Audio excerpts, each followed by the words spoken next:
Vamos a leer en el capítulo 17 del Evangelio de Lucas, desde el verso 26 vamos a leer. Dice, como fue en los días de Noé, así también será en los días del Hijo del Hombre.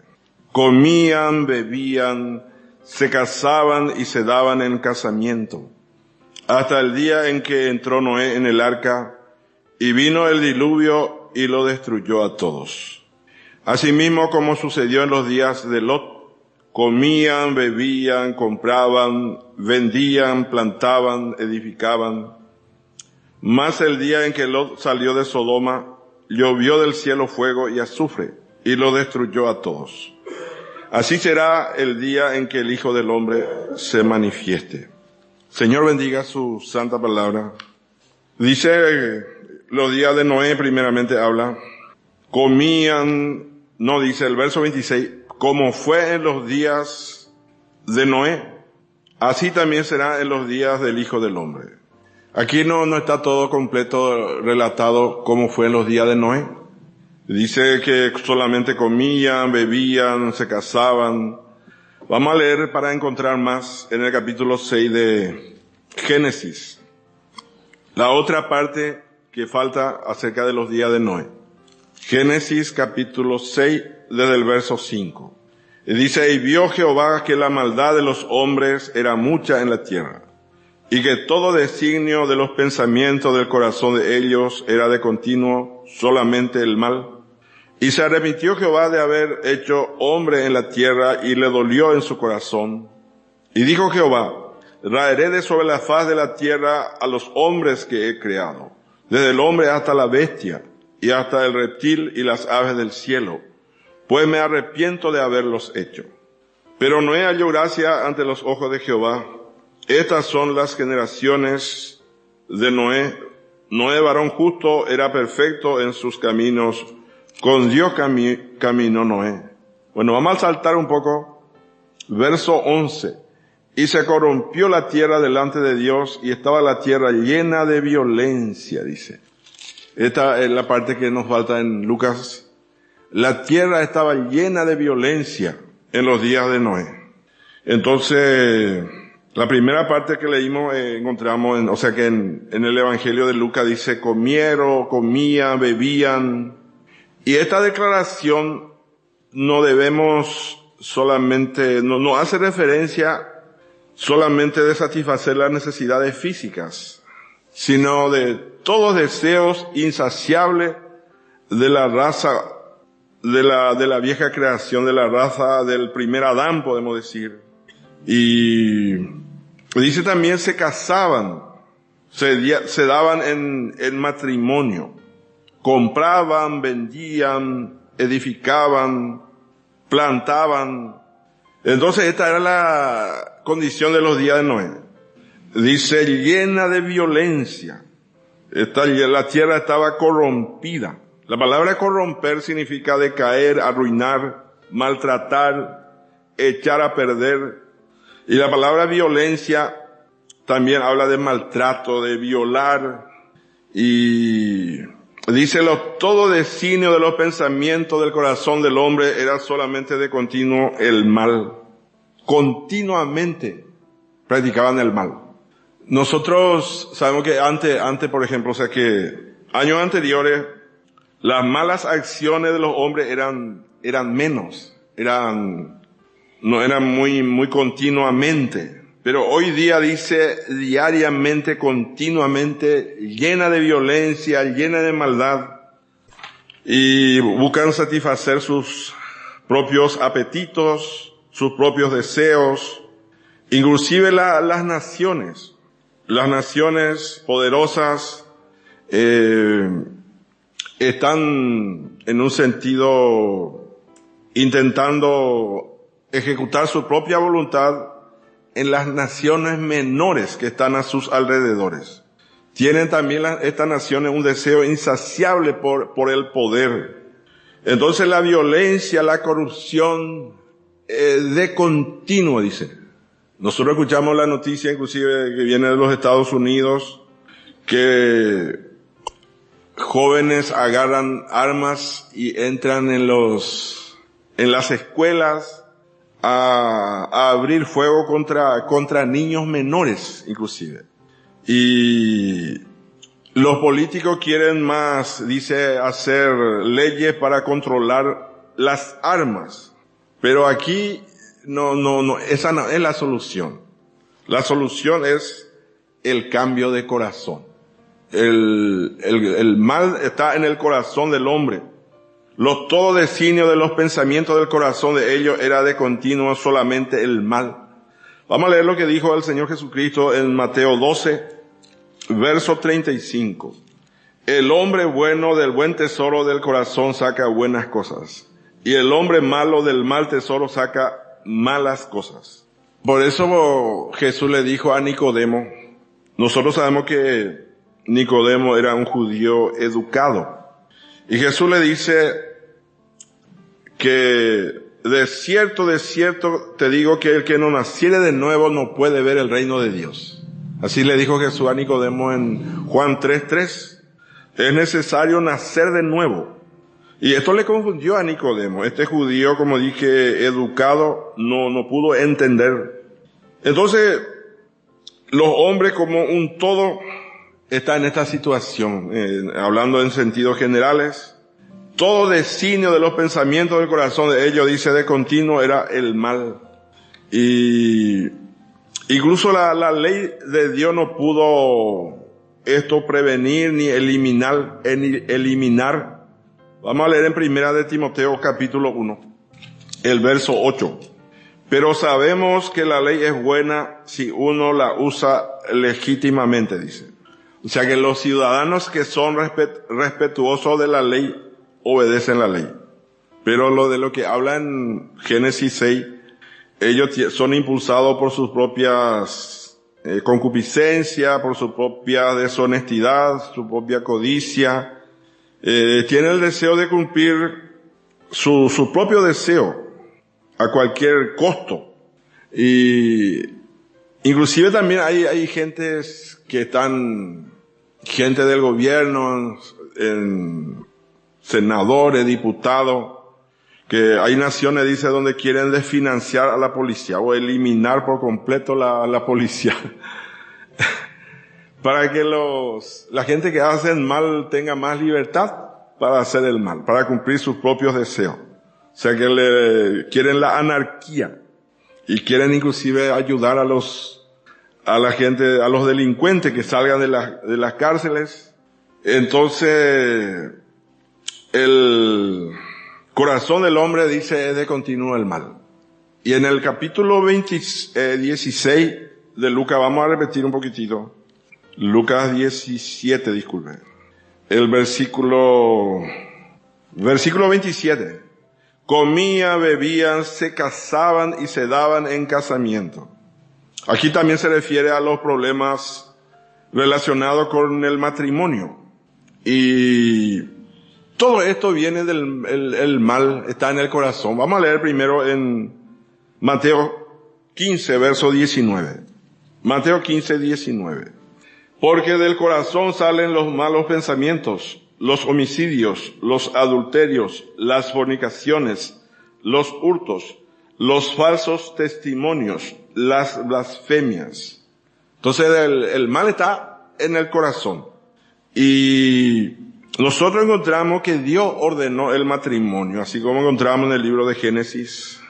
Pero en esto donde habla de las señales, parece poner en una contradicción bastante negativa el casamiento, el matrimonio. ¿Por qué? Porque en nuestro día está casándose hombre con hombres, mujer con mujer. Por eso pone en un sentido negativo. Esas cosas Dios no aprueba. Entonces, esto también fue en los días de Noé.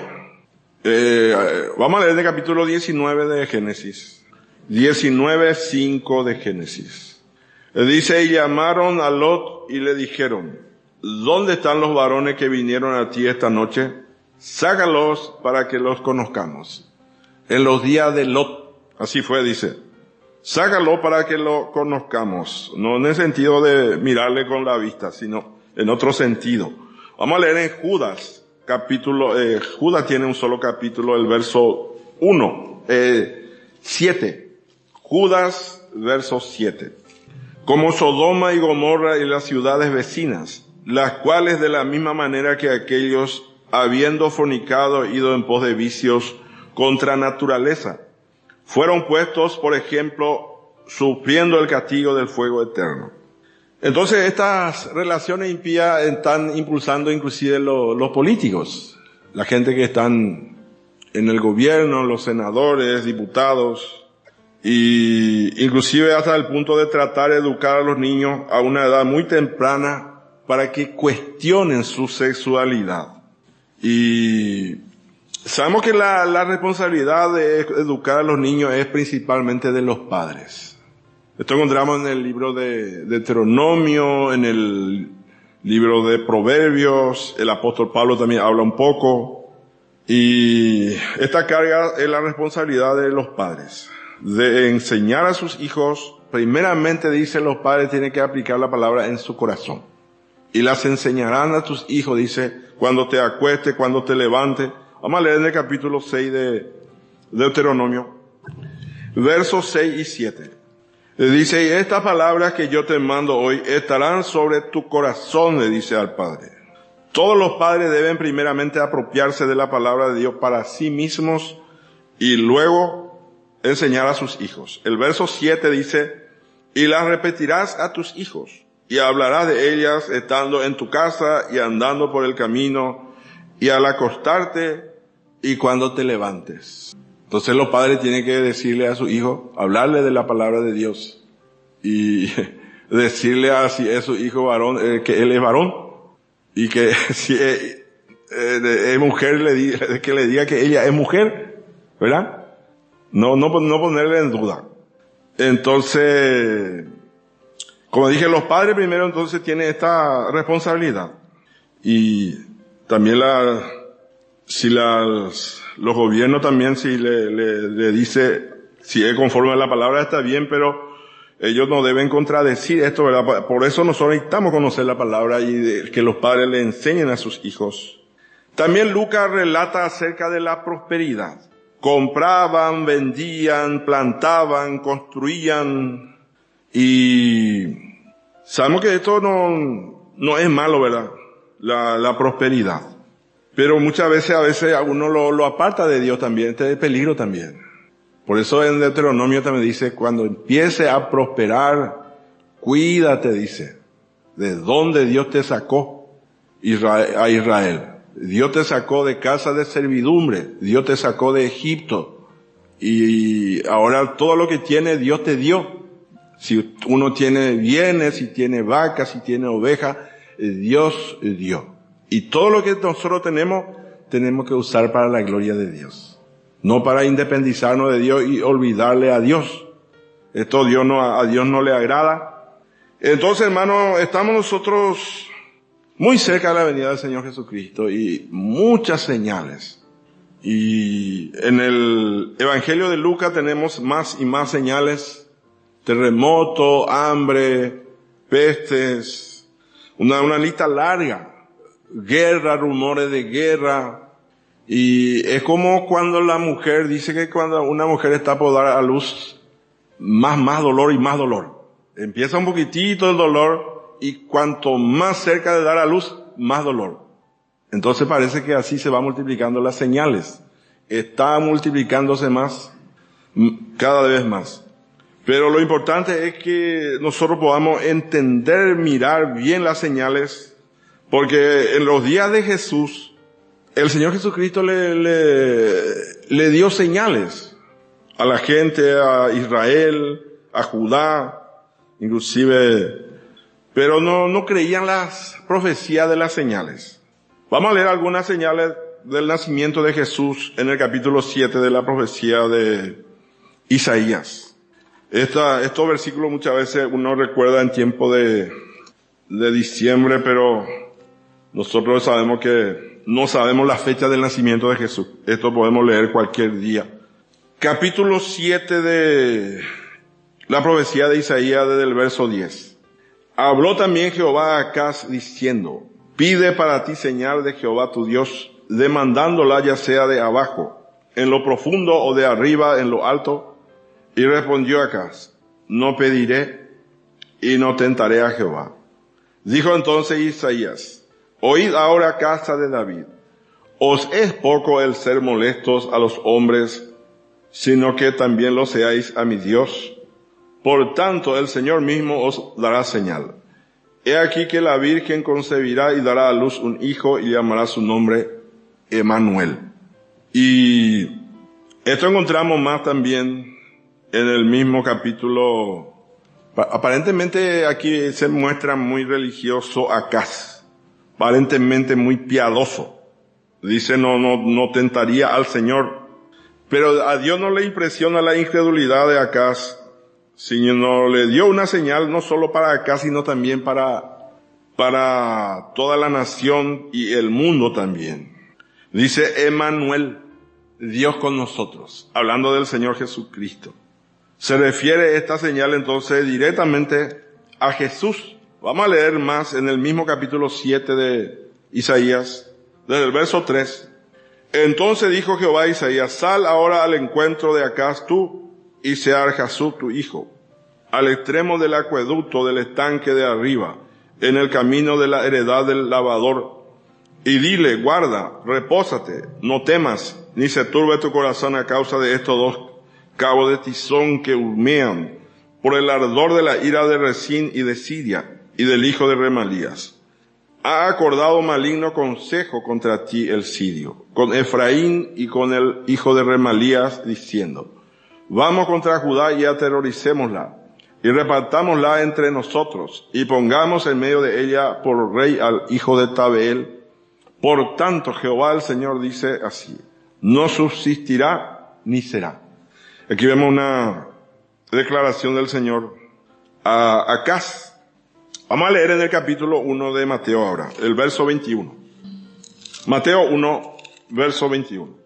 Y dará a luz un hijo y llamará su nombre Jesús, porque él salvará a su pueblo de sus pecados. Entonces, esta señal donde habla de Emmanuel se refiere a Jesús. Una virgen concebirá y dará a luz un hijo. Este es una señal del poder sobrenatural de Dios, que está más allá de la capacidad del hombre. Vamos a leer también en Miqueas 5, verso 2. Capítulo 5 de la profecía de Miqueas, el versículo 2. Pero tú, Belén Efrata, pequeña para estar entre las familias de Judá, de ti me saldrá el que será Señor en Israel, y sus salidas son desde el principio, desde los días de la eternidad. Así vemos las señales. Y sabemos nosotros que fueron incrédulos los israelitas en cuanto a estas señales. Vamos a leer más en Lucas 26, capítulo 1 de Lucas, verso 26 al 28. Al sexto mes el ángel Gabriel fue enviado por Dios a una ciudad de Galilea llamada Nazaret, a una virgen desposada con un varón que se llamaba José, de la casa de David, y el nombre de la virgen era María. Y entrando el ángel en donde ella estaba, dijo: salve, muy favorecida, el Señor es contigo, bendita tú entre las mujeres. Entonces, así le habló el ángel. Y nosotros encontramos en Lucas 1 también que José pensaba dejarle a Jesús, quiero decir a María. Y el Señor le habló allí mientras José pensaba estas cosas. José quería dejarle en secreto. Esto encontramos en Lucas, quiero decir Mateo 1, 19 y 20. El ángel se apareció en sueño diciendo: no temas de recibir a María tu mujer, porque lo que en ella es concebido es del Espíritu Santo. Esto encontramos en Mateo 1, 19 y 20. Pero le acusaron a Jesús, o sea que vamos a leer en el capítulo 8 de Juan. 8:41 de Juan. Dice: vosotros hacéis las obras de vuestro padre. Esto dijo Jesús a los judíos, a los fariseos. Entonces le dijeron: nosotros no somos nacidos de fornicación. Un padre tenemos que es Dios. Así le dijeron a Jesús: nosotros no nacimos de fornicación. Entonces, no creyeron las señales. Cuando Jesús le habló en el capítulo 10 de Juan, si no me creen a mí, dice, crean en la obra. Vamos a leer capítulo 10 de Juan, versos 37 y 38.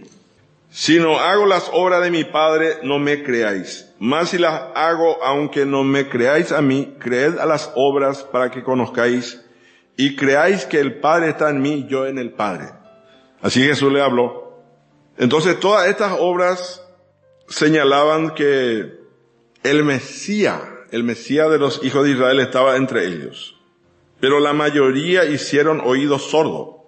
Y hoy día también las señales se están cumpliendo. Y en aquel tiempo dice, se reunieron allí, dice, en un concilio los principales sacerdotes, los fariseos. Vamos a leer en el capítulo 10 de Juan, capítulo 11 de Juan, versos 47 y 48. Entonces los principales sacerdotes y los fariseos reunieron el concilio y dijeron, ¿qué haremos? Porque este hombre hace muchas señales. Si le dejamos así, todos creerán en él, y vendrán los romanos y destruirán nuestro lugar santo y nuestra nación. El verso 53 del mismo capítulo, así que desde aquel día acordaron matarle. Entonces, no creyeron las señales. Le querían matar a Jesús, y sabemos que Jesús le resucitó a Lázaro, entonces le querían matar a Lázaro también. Porque Lázaro era una señal del poder de Dios. 12 de Juan, vamos a leer verso 10. Pero los principales sacerdotes acordaron dar muerte también a Lázaro, dice. Entonces, Jesús resucitó a Lázaro. La resurrección misma de Jesús era una señal. ¿Qué más de eso? Pero cuando los ancianos consultaron y dieron dinero a los soldados, que digan que los discípulos vinieron de noche y robaron el cuerpo de Jesús. Entonces hoy día también hay muchas señales. Como dije, nos muestra que el reino de Dios, la venida de Jesús está cerca. Otra cosa que encontramos nosotros en la palabra que no es que Jesús va a venir de una vez va a llevar a todos los santos. Aún en los evangelios, en Mateo 24, en Marcos 13 también, que dice, por ejemplo, vamos a leer Marcos 13, 34 y 35. Dice, es como el hombre que yéndose lejos dejó su casa y dio autoridad a sus siervos y a cada uno su obra, y al portero mandó que velase. Velad pues, porque no sabéis cuándo vendrá el Señor de la casa. Si al anochecer, aquí encontramos al anochecer, o a la medianoche, o al canto del gallo, o a la mañana, dice. Encontramos aquí como cuatro épocas de tiempo. Pero cuando los santos, los creyentes no están buscando a Jesús, le va a sorprender, dice, como ladrón en la noche. Por eso hoy día nosotros tenemos que velar, tenemos que estar esperándole al Señor. El Señor nos muestra muchas señales. Nosotros encontramos a la iglesia de Filadelfia, por ejemplo. La iglesia de Filadelfia representa al grupo de los vencedores totales. A veces nosotros usamos la palabra vencedores, pero es mejor decir vencedores totales. Porque todos los creyentes somos vencedores. El que cree en Jesús ya es un vencedor. Pero lo que nosotros queremos es ser vencedor total. No ser vencedor parcial, podemos decir, sino total. Y esta iglesia de Filadelfia dice, a ellos le dice el Señor Jesucristo, por cuanto has guardado la palabra de mi paciencia, yo también te guardaré de la hora de la prueba, o de la hora de la tentación, de la hora del tiempo de la tribulación que vendrá, dice, sobre todo el mundo. Como dije, las señales aumentan más y más. Y nosotros tenemos que estar preparados, tenemos que velar. El apóstol Pablo dijo a los tesalonicenses, no durmamos como los demás, sino velemos y seamos sobrios. Muchas cosas están aconteciendo. Y la gente, como estuvimos hablando el fin de semana pasada, habla del calentamiento global, de cambio climático. Pero esto nosotros encontramos, leímos nosotros en el capítulo 3 de Segunda de Pedro que el apóstol Pedro mismo dice que va a ser quemado la tierra, los elementos se derretirán, dice. Así como encontramos Apocalipsis 16, 8 y 9 por ahí, también. Esto es una cosa que nadie va a poder atajar. Entonces, hermanos, nosotros estamos en los últimos tiempos. Debemos velar, debemos despertarnos. Y hay algunos hermanos que creen que va a venir un avivamiento. Pero no encontramos eso en la palabra de Dios. Lo que va a venir es apostasía. La gente se apartarán de la fe, escuchando a espíritus engañadores, dice por ejemplo, y a doctrinas de demonios, dice. Eso es lo que va a venir. Entonces nosotros tenemos que aferrarnos a la palabra de Dios y debemos hacernos nosotros mismos la pregunta, ¿cuál es mi actitud hacia la venida de Jesús? ¿Estamos atentos a la venida de Jesús? ¿Estamos listos? Y el Señor dice que nosotros debemos ser mayordomos fieles. Vamos a leer en el capítulo 12 de Lucas, el Evangelio de Lucas, capítulo 12. Desde el verso 39 dice, pero sabed esto, que si supiese el padre de familia a qué hora el ladrón había de venir, velaría ciertamente y no dejaría minar su casa. Vosotros pues también estad preparados, porque a la hora que no penséis, el Hijo del Hombre vendrá. Verso 42.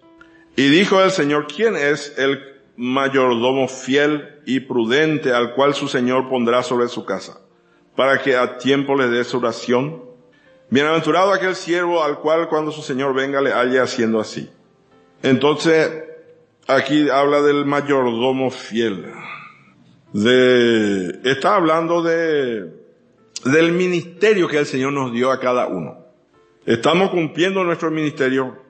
No podemos nosotros decir, por ejemplo, vamos a leer el mismo capítulo 12 de Lucas, versículo 45. Mas si aquel siervo dijere en su corazón, mi Señor tarda en venir, dice. Mi Señor tarda en venir, o demora su venida. Entonces cuando el creyente dice, no, el Señor no va a venir todavía. Yo voy a esperar más un tiempo para prepararme, voy a esperar 1 año, 2 años, o me voy a casar primero, o voy a pagar toda mi cuenta primero. No. Tenemos que esperarle ahora. ¿Cuál es nuestra actitud? Y dice uno, y el Señor demora su venida o tarda, y dice, empieza a golpear a las doncellas, a sus sirvientes, a comer, a embriagarse, dice. Entonces, versículo 45 vamos a leer todo. Mas si aquel siervo dijere en su corazón, Lucas 12, 45, mi Señor tarda en venir, y comenzare a golpear a los criados y a las criadas, y a comer y a beber y embriagarse, dice. Entonces, hermano, nosotros tenemos que estar velando, tenemos que prepararnos, estar listos, esperarle al Señor día a día. Este debe ser nuestra actitud hacia la venida del Señor Jesucristo. Como dije, las señales están aumentando más y más. Entonces, nosotros debemos estar despiertos, no dormir espiritualmente. Vamos a leer en el capítulo 5 de Primera de Tesalonicenses, desde el verso 2. Porque vosotros sabéis perfectamente que el día del Señor vendrá así como ladrón en la noche. Que cuando digan paz y seguridad, entonces vendrá sobre ellos destrucción repentina, como los dolores a la mujer encinta, y no escaparán. Paz y seguridad. Después se va a cumplir los sellos de Apocalipsis 6, dos de los primeros sellos de juicio. Y entonces, hermanos, nosotros tenemos que velar y ser sobrio. Vamos a leer también Primera de Tesalonicenses 5:9. Porque no nos ha puesto Dios para ira, sino para alcanzar la salvación por medio de nuestro Señor Jesucristo. Esta ira habla del tiempo de la tribulación. Entonces, no tenemos que dormir. Encontramos nosotros en la palabra aquellos que están muertos, pero los muertos habla de los impíos. Pero los creyentes son aquellos que duermen espiritualmente. Así que el Señor nos ayuda, hermano, a estar esperándole día a día al Señor. Hay muchas señales. Vamos a dejar hasta aquí. Señor, bendiga su santa palabra.